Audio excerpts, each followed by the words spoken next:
Good morning, all you lovely people. It is Thursday and it's time for your Builders Masterclass. Welcome and thank you for joining us. And for those of you who are going to be watching a little bit later, Stefan, I see you're in the office in Bryanston.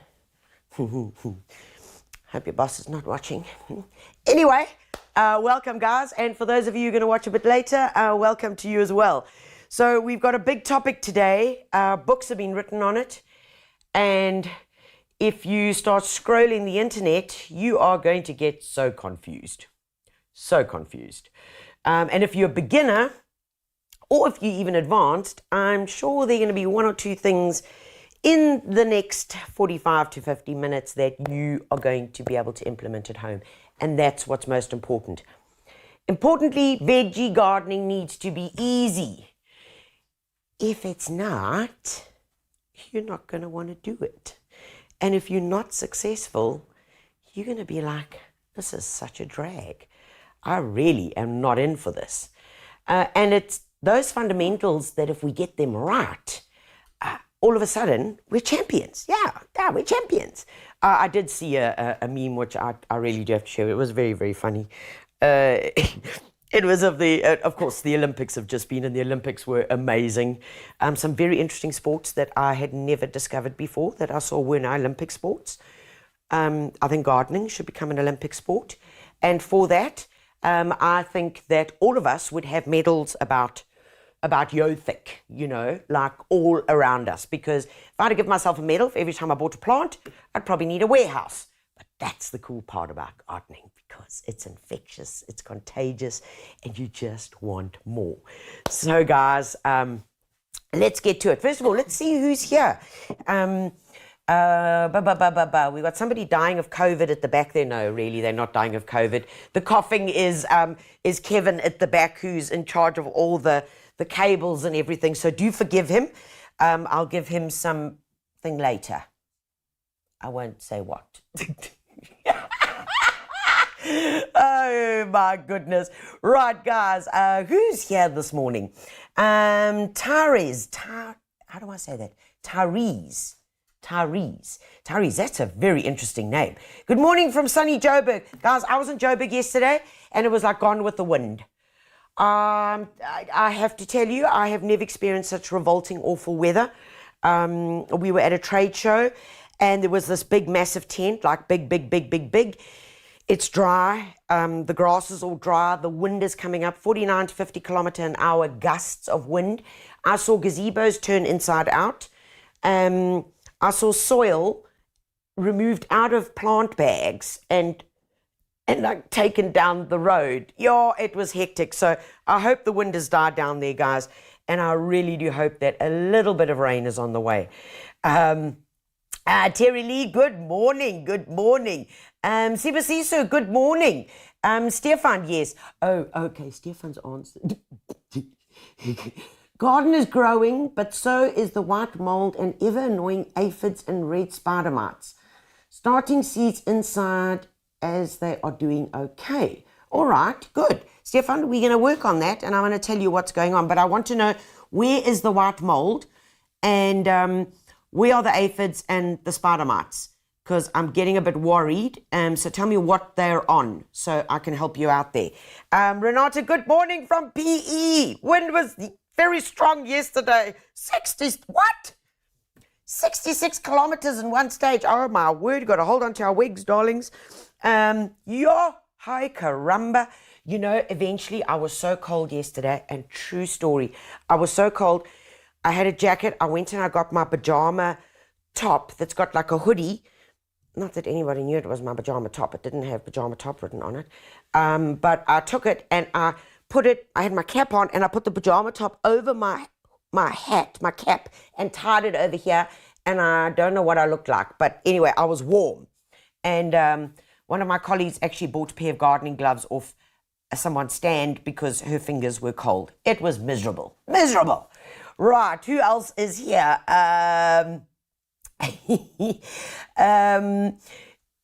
Neo, good morning. Neo from Mondior, so cold. Yeah. Valerie, good morning from Randburg. Marika, good morning. Sien jou volgende Saterdag by Kempton Park. Ja, ons gaan daar wees. Dit gaan lekker wees. Alicia from Pretoria East, good morning. Rachel, oh, you also going to be at Kempton Park? Excellent, excellent. What do you mean, Stefan? Hulle is orals. You're making me worried now. Are they on your veggies or are they on your indoor plants? Help me, but I do have a solution for you. Oh, green plants like veggies, lettuce, beans, then flowers. Okay, right. We're going to help you out. Faraz, also have white mold on holy basil plant. All the leaves have vanished. Okay, we're going to come back to these things, guys, because I kind of have a sneaky suspicion what's going on there. Let me see. Lettuce, beans. Okay. We're going to help you out. Zandile, good morning from Brits. Beverly from a calm PE. The sun is shining, yippee. Yes. So, veggies, like us, need a few things. And number one, the most important thing is sun. Sun. And it's kind of like it's somehow a thing that we get wrong. And it's one of the simple things that really start us off on the wrong foot, guys. So when we say veggies need sun, how much sun and what is sun? So, you ask people, so they say to me, I want to start a veggie garden. I'm like, fantastic. Where are you going to do it? No, I'm going to do it at the back there. I'm going to do it at the back of the house. Okay, well, how much sun does it get? You know what, I don't really know. I haven't really checked. Yeah, okay. So first of all, you got to walk around your garden and you got to look for sun. You want at least a minimum of a half day sun. So that's 4 to 5 hours of sun. You have to have that. If you don't have that, game over before you've even started. You really have to have that sun. And then there's the thing, well, now you're going to swing left and you're going to say, well then, what about windowsills and like, can I grow them in my kitchen and stuff like that? Yes, you can, but do you have sun? And I'm going to come back to that. You can read all sorts of fancy articles and blogs and that says, oh, you can grow your veggies on your kitchen windowsill. Well, hello, darling, do you have sun? Because if we don't, we're going to fail. Okay, so if you're germinating your seeds indoors, 100%, because yes, it is cold, but make sure that that indoor position has got enough light for germination. Because remember, as soon as our seeds have just germinated and they start, that part there, that stem starts elongating.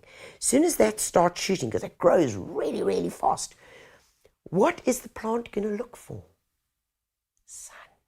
It's going to look for sun. And if we don't move them at that point from there out into more sun, they're going to go, they're going to start like heading north, heading sideways, looking for the sun. And to fix that, you can't. It's game over, done. Okay, so sun is really important. And please do not put the vegetable garden at the furthest spot down in the corner near the compost heap.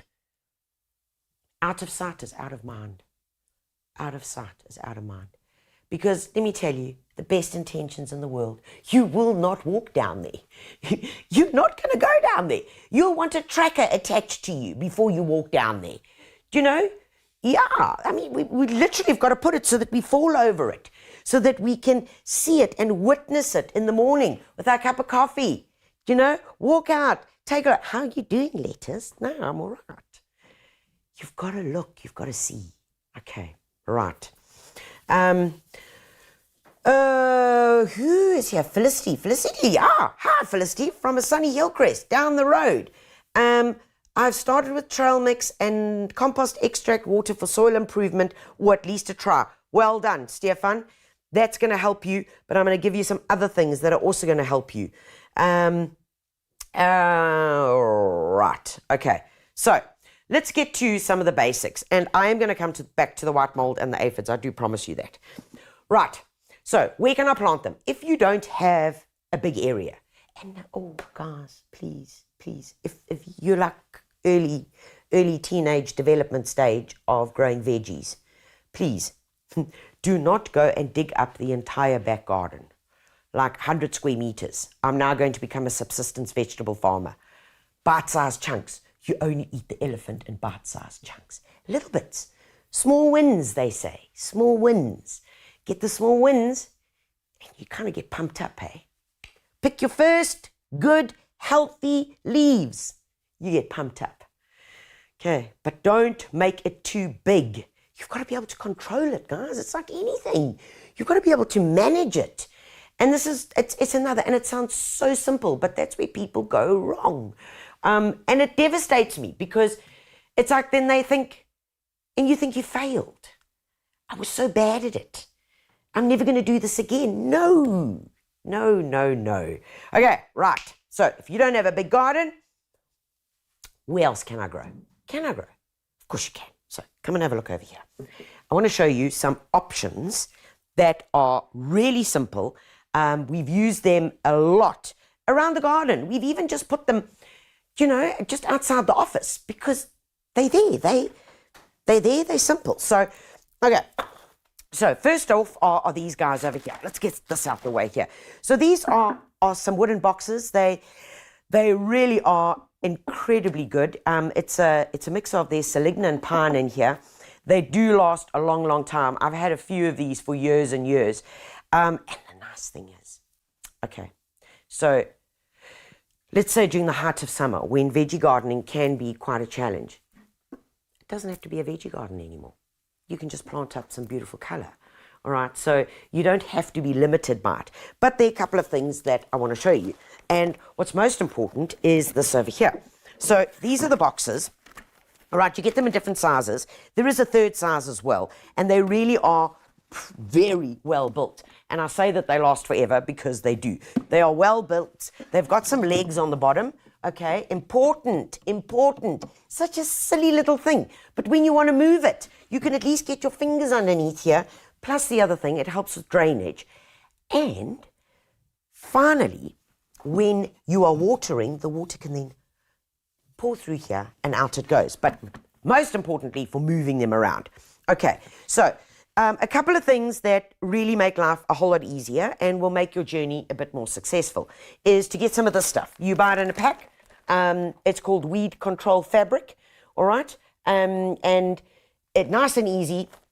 You get in a bag like this, take it out, and we've already done some of this to make life a bit easier to show you, but all you do is you take a piece of it, cut it to the size that you're wanting, and guys, you don't, when I'm putting it like this, you see this here, when I'm putting it like that, okay, so you do one around the side, and then you are going to do one on the base. Okay, you are going to do one on the base, but the one on the base, what I do want you to do, let's pretend that, and let's just get some of this over here. Let's just get one for the base for you. And I just want to show you very quickly what I want you to do. Because if you don't do this, you can negatively affect the drainage. So the one for the base that you're going to put down, although water does move freely through this, veggies really need a very well-drained soil. Really need a well-drained soil. And the white mold that you are having there, Stefan, can be an issue of drainage, and it can be an issue of too much water. Too much water. So you see what I'm doing here? I'm just making a few little cuts there. Not big. Okay. Just a couple like that. And then you just put that on the base. Of course, this should be bigger. And then that is basically going to be your base as your drainage so that no soil falls out. Then what you would do, your faithful staple gun. Gosh, I love a staple gun. What? Ah, look at that. Nearly hit someone. Right, staple gun, important. Of course, you could use some tacking nails, but your fingers will really thank you for using a staple gun. Once you have done that, just literally staple gun your weed control fabric into place, go all the way around, and then just take a pair of scissors and right, you're just going to trim that off. Okay, you get the idea. We would trim that all over. Okay, I'm just going to fold these down to make life a bit easier for everybody. There we go. And then we are ready to plant. Soil comes next. Remember I said it's the basics, guys. It is the basics. And this is where it can go very pear-shaped. Okay, so you are going to go to your local builders and you are going to buy this. Because we have trialed so many different soils. And gosh, I'm going to make a terrible mess here now. Mason, step back. Step back. Right. This is a premium potting soil. Guys, the Garden Master range, look, I don't know what happened, but something great happened because the Garden Master range has seriously improved in terms of what soils there are available. And I, for one, I've been highly impressed by it. But this premium potting soil, now it's premium. You are going to pay a little bit more, but it's worth it because this is what's inside it. Guys, this is good stuff. Okay, because I have got in here, okay, there's a bit of palm peat that should have been broken up, but I'm going to show you this here. Inside this is composted bark. We've got some perlite for drainage. Look in here, there, the white is the perlite, which is really good for drainage. Perlite, volcanic product, composted bark. There's a bit of vermiculite in here. It's got earthworm castings in it as well. It's got the palm peat, which helps for moisture, and it's enriched. And because there's vermicompost in here, I know this is alive. Okay, and look at that texture. Do you see when I do that? And I open my hand up, do you see how it holds that? See how it holds that form? That tells me it's got life. Okay, it's got life. A really, really good product. So I would encourage you to get that, and you're going to fill that up. That's what you're going to use. Fill that up, and then Bob's your uncle. You're planting. You, instant veggie garden. Here I go. Okay, so that's one way. 2 different size boxes. The other thing that I like about it, which we have done as well, let me put this guy this way. Put you there. So these little expandable trellis, cheap as chips, guys. All you do is pop it at the back, put 2 stakes in. You can have your climbing beans on here. You could have your gem squash doing their thing. It's there, nice and simple. When you're done, when it's over, pack it away. Simple, guys, simple. Another way, if you don't have anywhere specific that you can put it and you want to work in a courtyard or just on a little patio that gets lots of sun, yes, this also works. Now, I'm not a fan of it, but look, it does the job. And all you would do, it's these log roll edges, guys, and they come apart really quite easily over here. You've just got to get this piece of wire out, and don't cut this piece of wire too short because this is an important part of the mechanism. So let's just get this out of here, and I'm going to show you how it works. So let's say that this is a wall. Let's say that's a wall in the courtyard or somewhere along the house, and I wanted a veggie garden. Well, then I just do like so, okay? I just do like so. And once again, you put the weed guard along the inside. You can put the weed control fabric on the base so that you're not messing up your tiles. Couple of holes in it, and Bob's your uncle.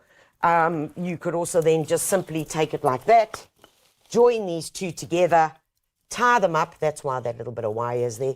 Tie them up. They hold each other, and there you've got an instant veggie garden. So simple.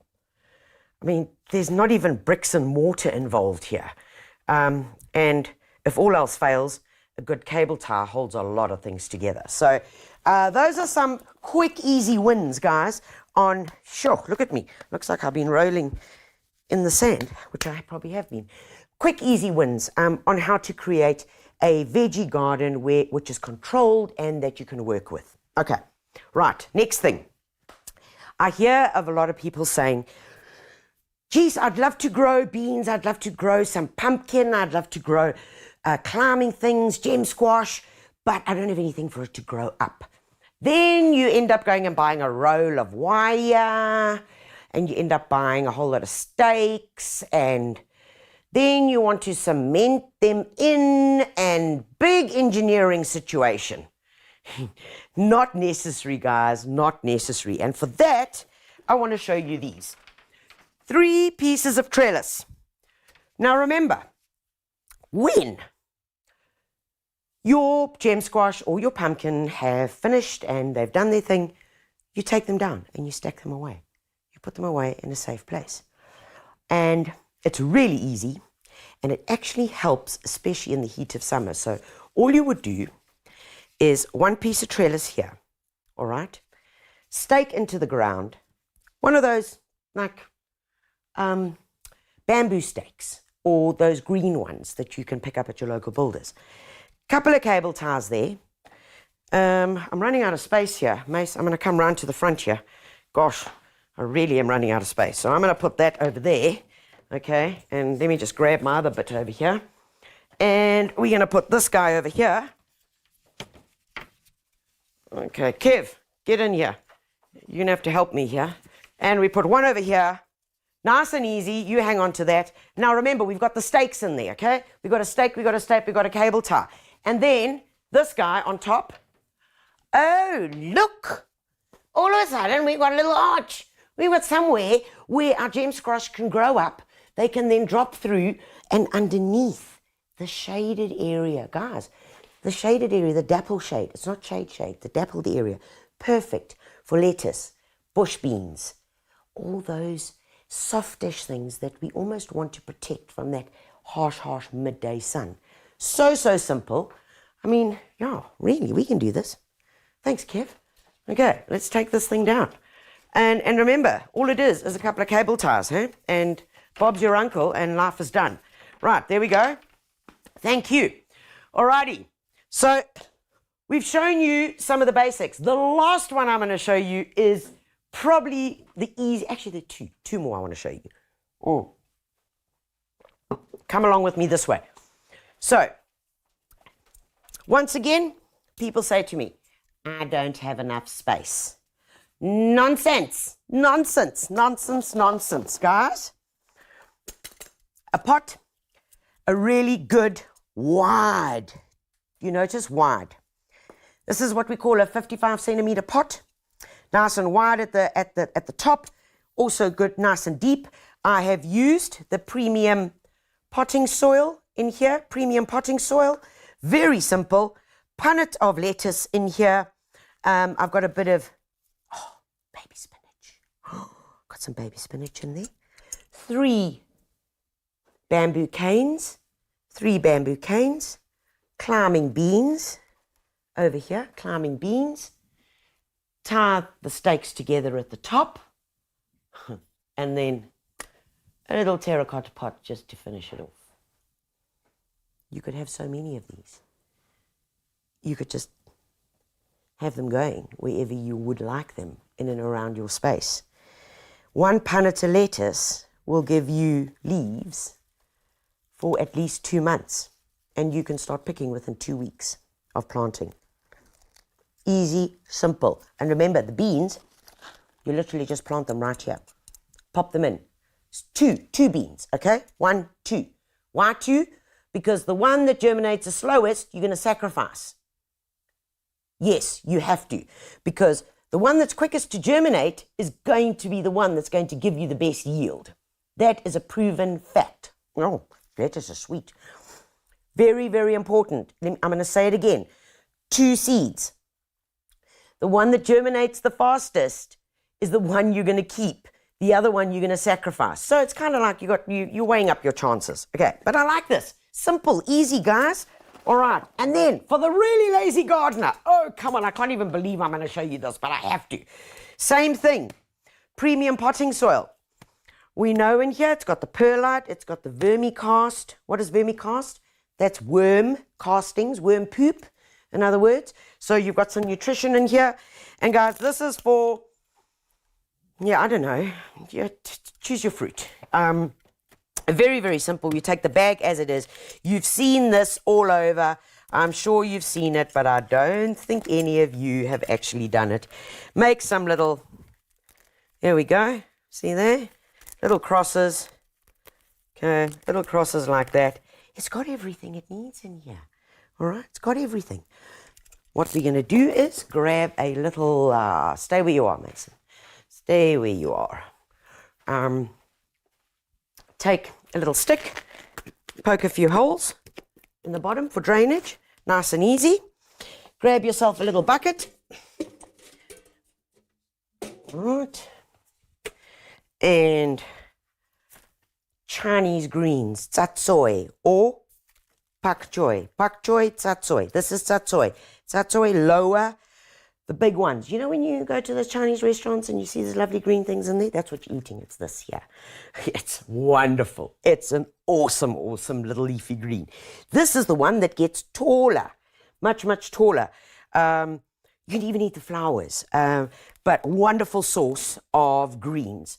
Okay, and then I want a little trowel, small little trowel, and guys, you can see you can even do this on a table if you want to, and you just take a little bit of this out, a little bit of your soil out, and this is seriously easy gardening. All right, and then you take your little veg. Remember when you buy punnets, guys, they're actually designed. I'm going to show you underneath there. You put your finger there. They're actually designed so that when you push it, you see that it gives way, and you see it's pushing this guy up. All right, so it's actually designed for that. It's not like this. It's not like this. Come out. Okay, nobody wants to be pulled by their ears. Okay, right. Take this little guy, make a little space, pop him in there, take a bit of my soil that I had, put it back. And that is how you can grow your veggies in a bag. And guys, it works. It works because you've got everything in here that you need. You know, everything in here. So, yeah, come on. Give it a bash. What have you got to lose? I love this. Alrighty. Okay. Next up, let's go back this way. And I want to talk to you about what we plant. And this sounds kind of weird. Ari, the dog, is now barking in the background, so I do forgive us. What do you plant? So we know that during the winter months, you're planting a lot of your leafy greens, okay? Now coming into summer, your options are way, way more. So whether it's your Chinese greens, whether you can be sowing your carrots, you can sow your lettuce, your cabbages, your spinach, calendulas, all of those can get mixed up with it. What is important when we are considering this is only sow, and this is going to sound really dwarf, or grow what you're prepared to eat. And, you know, if you don't like green peppers, don't sow them. It's like, oh, yes, let me sow this. It's not going to taste any different. It really isn't. But it's weird. People go and buy like a whole lot of these different seeds in that, and they're going to sow them, and they don't really like them. And if your family doesn't like them, you soon won't really be loved much. So don't grow the stuff, and it sounds super dwarf, but only grow the stuff that you really want to eat. Like if you're not into eating spinach, don't grow it. Don't. You're just torturing yourself, for goodness sake. Okay? So now that we've got that out the way, we've given you some ideas on where to plant it, sow what you're going to eat, grow what you're going to eat. Next up, what are the options? How do I go about this? Do I buy punnets? Okay, do I buy punnets like this, which are basically like almost bursting, they're ready to go. And do I get those, or do I grow from seed? As a rule, I would do a bit of both. If you're a beginner, only start with the punnets, guys. Only start with the punnets. Seriously, it's going to make your life so much easier, and you will be a champion. You'll be an Olympic veggie garden grower. Promise you that. Because the options that we can get these days are are huge. The varieties are really, really insane. So whether it's baby spinach that you're wanting, okay, whether it's tomatoes, whether it's frilly red lettuce, cool cos red and green lettuce, beans, we use the 3 in the pot, whether it's climbing beans, man, I mean, you can go wild, and even down to beetroot. So many options. If you're starting out and you're a bit nervous, go with this. Right, go with this. If we are planting in the soil, guys, if you are planting your veggies in the soil, fix the soil. The soil is going to determine your success. Much like I was telling you there, use the premium potting soil. So if it's in your veggie garden, I want you to do the following. I want you to add in at least a bag of compost per square meter. It's a lot of compost, but I want you to add a bag per square meter, and you're going to put that beautiful layer on, and you're going to dig that into the soil. So important, all right? You can add things like the BioRock root builder. You can add that. It's just going to help with your phosphates and your calcium. All right. You could also just add a 315 fruit and flower organic fertilizer. So you're going to sprinkle that over the compost, and then you're going to dig that in. All right. You could also just add an organic 634. But guys, there are so many options. Use something, and you'll notice the one word I'm using is organic. An all-purpose organic fertilizer does the job, okay? Does the job. 315 organic will also do the job. Whatever you do, read the instructions, please, for goodness sake. Do read the instructions, and make sure that you've got that thick layer of compost. Sprinkle that over, and then dig it in down to a fork's depth. Not one of these. Not this here. Not this purpur. No, not that. Not that. You want a good garden fork. Big garden fork. And dig it in. Then you are ready to plant. Okay, then you are ready to plant. But, I got to tell you, I found something else, which I was so excited. Come look with me here. So now, I'm kind of a bit of a nostalgic gardener. And I remember my dad growing tomatoes, and gosh, these were like children. I think they were the fourth born. But these tomatoes were his pride and joy. So it was watering, and it was watering the soil. It was not watering the leaves because it would give them diseases. It was making sure they were given the right staking, that we were taking out the little shoots, the internode shoots. Oh my gosh, it was a story. But what he did used to do is give them a dressing of kraal manure. So we would use organic fertilizer, and we would do kraal manure. And you know, kraal manure is one of those things that you just can't find anymore.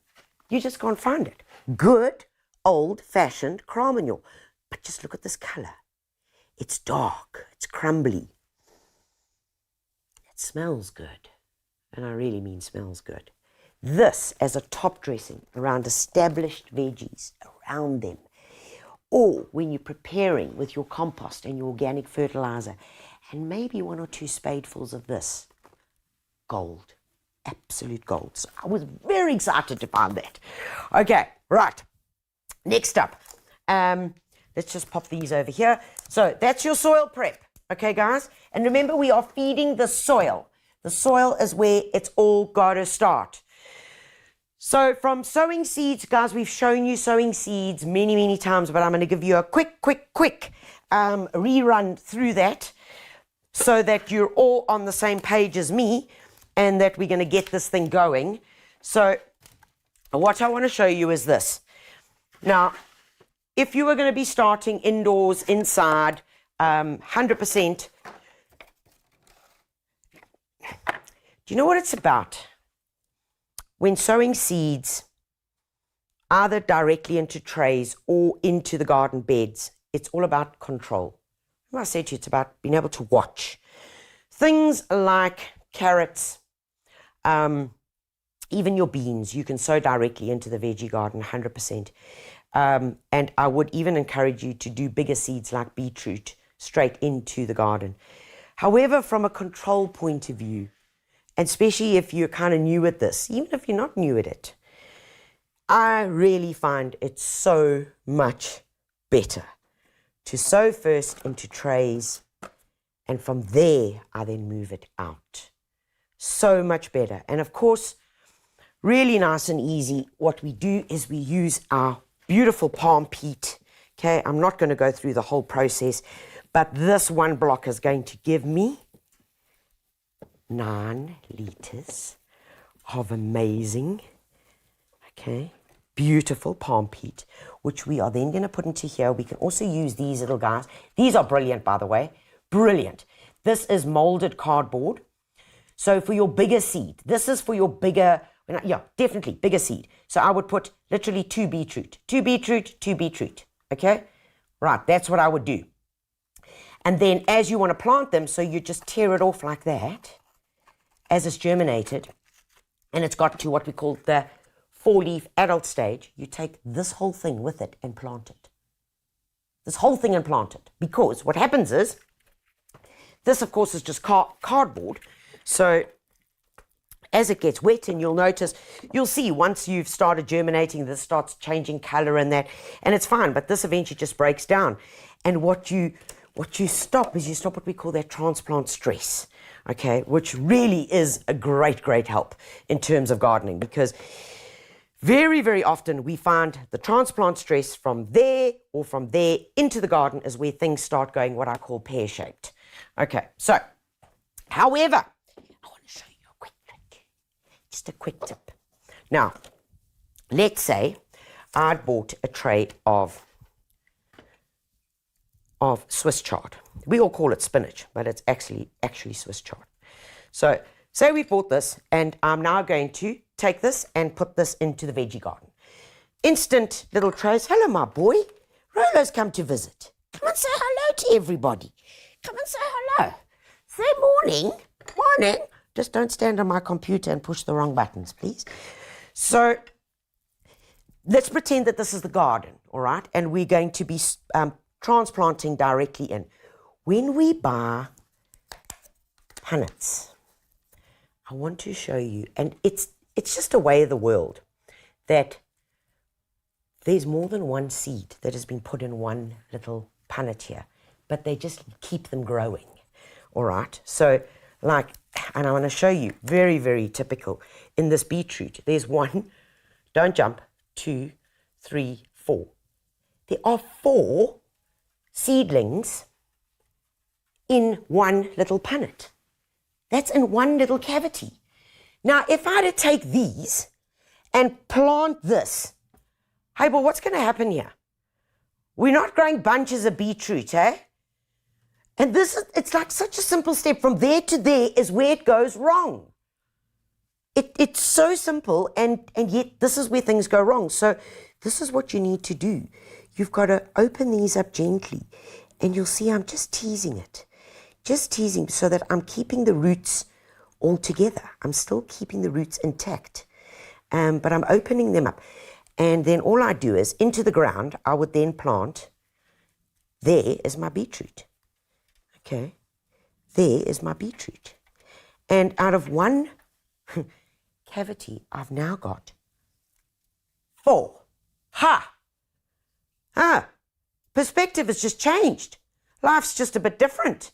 Okay, so just remember that. I mean, it's such a small thing, but guys, it can be such a game changer because of small little things like this. Okay, so do pay attention to that next time you are buying some punnets and transplanting them.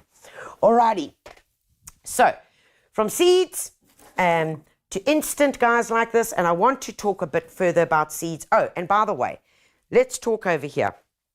Guys, if you are going to sow your pumpkins, your squash, whatever, and you buy a packet of seed, guys, there's about 30, probably even more. You're getting a lot. You're getting a lot of seed. And that is a lot of pumpkin seed. Now, The flat white boer pumpkin, sure, it's boer pumpkin, is probably like your best tasting pumpkin. It's delicious. But whatever you do, do not sow the entire packet. Okay, because there's going to be trouble. You might need a rugby field to grow all of these on the banks of the Orange River.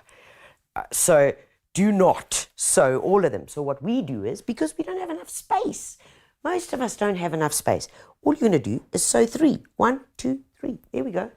Okay, 2 in each. 2, 2, 2. Sacrifice the one that germinates the slowest. Yes, yeah, sorry, you're going to compost heaven. From here, this can then go and get planted straight into the garden where we want it. Germination, quick, easy. And then, now these are a long crop, about 2 months later, I would then sow my next lot. When it comes to quicker crops, you're going to do what we call succession sowing. And this is important so that you don't end up with all the lettuce looking amazing at once or all the cabbages getting their big heads at the same time. We want succession sowing, which means that, like with tomatoes, you would sow, all right, and then in 2 weeks' time, you would sow some more again, so that you're having what we call that succession. And that's important. And the same would be for, where are we? I want to show you baby spinach. Okay. Baby spinach is that spinach that I showed you a bit early. This is the dash. Yummy, yummy. It's the one you buy in those packets from that other shop that you buy in a packet. Yeah. Baby leaf spinach. Can you believe it comes from a seed? Oh. Right. Something that's really going quite wild, and everybody is hooked on it, guys, and that is, excuse me, chilies. Chilies. And folks, I have the privilege of knowing that, of enjoying chilies. So if chilies are your thing, there are just so many. There are so many. Remember, chilies are quite specific. They need minimum 22 to 28 degrees in order to germinate. So a lot of people, and I would recommend it, you're going to germinate them in one of those germination trays and use a germination chamber, which is one of these guys, to keep your heat. Okay, very, very important to keep your heat. Right, I hear there are lots of questions, so let me get to this and see what is going on. What is the difference between palm peat and peat-free? Neo, you need a prize. You need a prize. So, what is the difference between peat-free and palm peat? Okay. Neo, this is palm peat. Okay. This block is what made this here. All right. This is the outside of a coconut that is then scoured and compressed to form that block. You can see here the remnants of the block. You pop the block into a container like this. You add 5 liters or 3 liters, depending, of water, and you are going to end up with 9 liters of this. So that is literally from a coconut. It has got nothing to do with peat that comes from the bogs. Okay, bog peat is, you're making a terrible, terrible noise with your cokie there. Sorry, I'm just shouting at someone there. Palm peat is literally from when they harvest the coconuts. The outside of the coconut is then shaved off, and this is what it is. It is sustainable, guys. It's sustainable. Palm peat is lightweight. It has very little nutrition, okay, which is also a good thing, and it holds moisture, right, which is why we love it for when we're germinating seeds. However, when your seeds have just started germinating and life is happening, I want you to use this. I really want you to use this. I want you to use some Kelpak. And guys, you can see we buy it in the makulu and the big things like this. And it's very, very simple. It is 10 milliliters of Kelpak into 1 liter of water. Now, any plant that's feeling like it's got a sniff, it's got a bit of flu, that's all you use. You just use this, and you can use this from as these little seeds have germinated. And it will really do the job. So into one of my 2 liter bottles with one of these little spouts on it, in the lid, there's actually a little measurer. So there's 10, there's 20, okay. Amazing, actually, and I listened to a talk on Kelpak the other day by one of the gurus, and quite amazing. I mean, we're talking about increased pollen, we're talking about increased internodes, increased yield in fruit, increased flowering, all because of the seaweed. And by the way, this seaweed is harvested from a government allocated block where it is then harvested, which is through a local community. So it's a community project where it is then dried and then it's taken to the factory where through a non-oxygen process, so they eliminate the oxygen, it then goes through the fermentation, which then creates this magic in a bottle. So for your young seedlings, for an indoor plant that's looking a little bit out of sorts, give it, just feed it, feed it, feed it. You'll see the difference. What is peat? Peat is millions of years old. It comes from the dinosaurs, peat. And you'll read in any overseas gardening blog or magazine, peat-free compost, peat-free potting soil, because the Europeans used to use a lot of peat in their potting soils because they're up there, they live there, you know, all in Europe. Many of the bogs are found, the original peat bogs are found in Europe, right? And basically, they are way underneath the ground. It's layers of sediment. It used to be algae. It used to be when the earth was different. These have now formed these amazing bogs, which are actually the air conditioners of the earth. True story. Peat bogs are one of the highest sources of carbon, and because they are spongy and they've got all this organic matter, they are the air conditioners of the world. They control temperatures, and yes, it's a very bad thing. People are ripping them up and they are selling them for commercial use, which is all fine, but it's your choice as to whether you want to use peat. Personally, I don't use peat. No, because we're busy destroying something that is going to take millions and millions of years to restore and fix. And we can get the same thing by just using palm peat. I hope that answers your question. Okay, with a little bit of emotion thrown in there. Okay, Renata, wanneer is dit die beste tyd om pepperdews te plant? No. Pepperdews, plant them now. Remember, they're part of this chili family, so you can start planting them now. I know that we're still a little bit cold, so you're going to want to use a germination chamber, all right? Or you're going to want to keep them indoors where it's light. And remember, with pepperdews and a lot of these chilies, it's a good idea to actually germinate them between some paper towel. Okay, so you put them into this germination chamber, put your seeds down, fold the paper towel over, and then you're just going to apply your water. And then as soon as they start sprouting, then you move them. Why? Because the paper towel's keeping them nice and warm.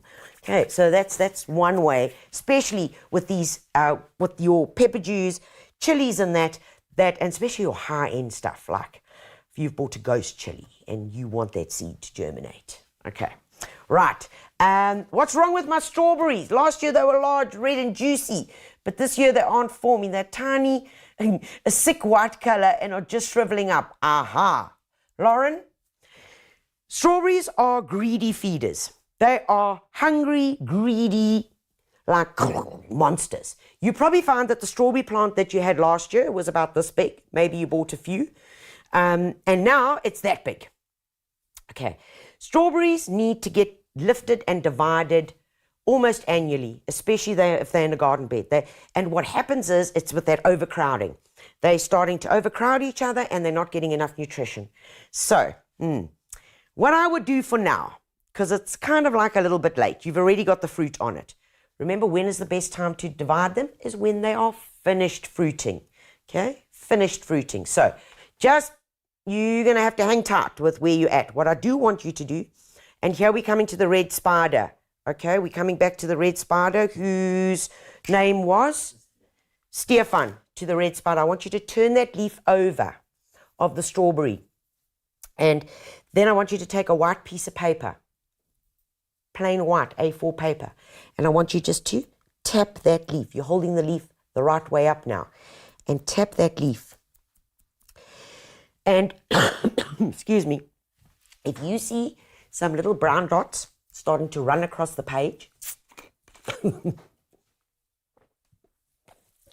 you then have red spider.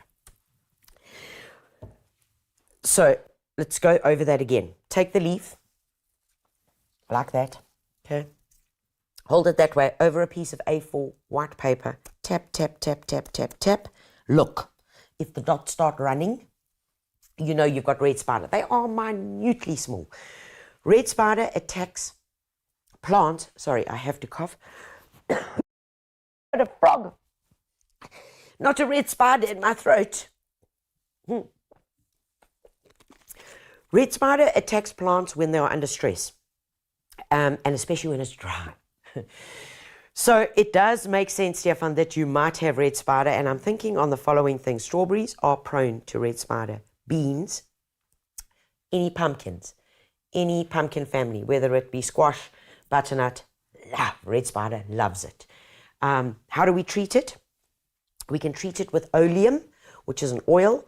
We can also treat it with an organic insecticide, like this, all right, which you would need to spray every 3 days. Guys, it's important because red spider, they're very active. Red spider hatches. They breed every 3 days. A new generation is born. True story.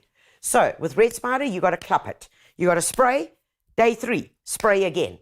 Early morning. And remember, of course, the red spider is underneath the leaves. So you got to spray underneath. Okay. So you get underneath, which means that any oil-based product like oleum, like our organic insecticide, will literally smother them. Okay, and that works. You've got to be very careful with what you are using on edible crops. Okay, there are many products that you can use, guys. There are many products, but you've got to make sure it can be used on an edible crop. Okay, right. I hope that answers your question. Oh, by the way, strawberries. Come along here. Strawberries. They're hungry, greedy feeders. Get yourself a bag of lovely craw manure. Take the craw manure, put it in between the strawberries. Okay, all in between the strawberries, and get yourself some of this. Vita Veg. It's a 634. It's going to give you high fruit yield, okay? You can also use something like this, 315. You see that end number is the one that gives us the fruit. Okay, so you see there's a big end number, 315. That 5 being larger than the 3 means that there's more potassium in this bag of fertilizer, which encourages flowering and fruiting. Couple of handfuls of that over your strawberries, water it in well, and I'm very sure that your shriveled up white strawberries will turn into something. Okay, Zanodine, I want to make a relatively large raised garden bed for my veggies. I was thinking of making like a mini greenhouse for each bed. You can, of course you can. So a mini greenhouse, I'm going to give you some advice on the mini greenhouse. Nice and quick, nice and easy. I don't have any. What am I looking for? I am looking for some conduit. Okay, so this is how you're going to make a mini greenhouse, guys. Inexpensive. Come, have a look here. Inexpensive. So you don't have to go and take out a bond to buy a greenhouse. Negative. You're going to get yourself some conduit. Conduit, you go to the electrical department and builders. I know, it's got nothing to do with gardening. You go that side. It's that white tubing. I'm looking for some. Oh, Mason, up here. White electrical tubing. You see that stuff up there? Above my garage door engine. You buy that stuff, okay? It's really inexpensive. You get yourself a few lengths of that. Let's say that this is going to be the area where I'm going to be creating my garden, my veggie garden. You then want to get yourself a few bits of what they call fencing droppers, metal droppers. Okay, you can buy it at builders. They can cut it up into pieces for you. Sometimes if you go to the gardening department, you can even find it cut into lengths already. But it's a 10 mil, they call it a 10 millimeter dropper. Just ask for that. It's a metal thing. You're going to have them about 60 centimeters, cut about 60 centimeters. If this is my bed, you're going to whack them in like this. Okay, whack them in like so. Half of them still sticking out. Got you, Roger. You're then going to take that conduit, that electrical stuff. You're going to pop it on one end here, excuse me, because it goes through, and you loop it over, and you put it in there, so it bends. Same here. Same there. Same there. You take another piece of that conduit, and you run it along the top. Good old faithful cable ties. You can do another one along here. If you really want to get smart, you can drill it. You can drill this into here with a little self-tapping screw, those little ones that are used for electrical work, and it literally drills straight through the conduit, nice and easy. Then you go to the department there at Builders that sells shade cloth. All right, get yourself some shade cloth. You cut it, you throw it over. You can even make a little door here. You cut this like so. And if you really want to be smart, we've done this before, you go to the department that sells like all those door stopper things and Velcro and fancy things. And then you buy the Velcro that sticks onto something and it's got the other side that's like the side. And then you put that, if this is your door, okay, you've cut two pieces of shade cloth, you put that Velcro down here, and then this part sticks onto that. And that is how you build an inexpensive little greenhouse. In terms of shade cloth, I wouldn't use anything more than a 40% max for any green leafy veg. For full sun conditions, we'll be very, very happy in there. Very happy. Okay, last thing I want to talk about very, very quickly is fertilizing, creating your own, and bokashi has to be the best way. And the chappie that founded it, some very clever professor from Japan, found these microbes which he infused with bran and then basically created a fermentation process which, funny enough, was able to, they're microbes. They are healthy, living microbes. These microbes infused in the bran, which is basically the carrier, and it's got the most wonderful smell. Oh, it smells like youth. This reminds me of molasses and feeding the horse. It's beautiful. It's amazing how something like a fragrance can just take you somewhere. Anyway, so infused in this, and it's been around for hundreds and hundreds of years, are good microbes. By the way, this bokashi brand, do you see this one here, are all South African microbes. South African, yes, proudly. So what you do is all your leftover waste, you buy this bin, it's got a tap, okay? It's got a little sieve, all right? You pop that in there, all your leftovers, guys, and listen up carefully because this thing even eats bones. Bones, chicken bones, fish, yogurt, fish heads, mutton bones, you name it, rib bones, it eats them. I'm looking for a bigger one. Okay, what do we put inside here? Meat, leftover ends of polony, go in here, anything. And guys, the trick about bokashi is that you need a container. This is from our kitchen. Literally, it's from our kitchen. And what we do is we put the waste inside here. So whether it's tomato bits, avo, banana, try and chop it up into smaller pieces. I'm not going to do that now because I don't have time. So smaller pieces, the smaller it is, the better. It's like a compost heap. Throw it in, all right? Any other leftovers, but the leftovers mustn't be rotting. That's important. You cannot add rotting stuff into here because then it starts messing and it's going to start smelling. So some bits of cold meat, all right, inside. Bit of rice left over from the fridge. Yeah, and you go. So you just add it. Bread, leftover dried bits of bread. This was a naan bread, can also go in there. Basically, anything from the kitchen, as long as it's not rotten, all right? You add that in here, and then what you do is you add a cup of the bran on top of it. A cup of the bran, right? Nice and easy. Put the lid on. Seal the lid. The microbes come awake. They will then start eating away and breaking down all of the contents inside here. The microbes that are in this brand of bokashi also break down the pathogen Listeria, as in polony, listeriosis. Remember that thing? Right. It also breaks that down. You just keep on adding layer upon layer upon layer upon layer. When it gets full, you stop. If it starts growing a beautiful white fungus stuff on top of it, it's working. It's doing what it should be doing. And then you will then open the tap, out will come a liquid. That liquid, you dilute and listen up, 1 in 300.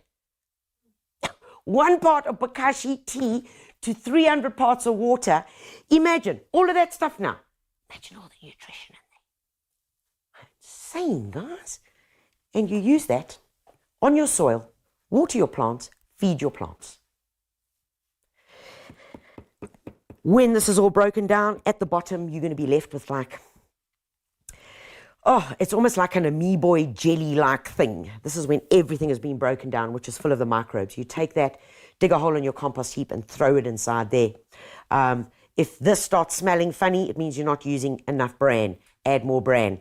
Try and avoid things with a lot of liquid. So if there is liquid floating around in something, don't add that to it. But guys, and it can live in your kitchen because it doesn't smell. Come on, we should be doing this. Recycling, making more, taking our waste, either using it in the compost heap, bokashi, and that will make us better gardeners. Okay.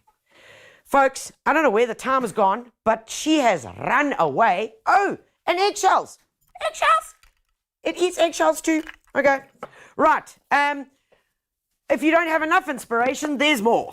Get your copy of The Gardener and Detainee at your local builders, guys. Full of gardening tips. Gardening and planting and growing your veggies by the moon. If you've never tried it, you've got to do it. You'll mow your lawn less, I promise you that. And your seeds will germinate quicker. Ha! Put me to the test. For inspiration on what to plant, how to plant, what to sow, what to prune, and for sneak peeks into some of the most beautiful gardens in South Africa. This is what you need. Folks, till next time, I'll either see you at a Builders Roadshow, which is going to be at Kempton Park, or next time on a live just like this. Take care of you and yours. God bless you and happy gardening.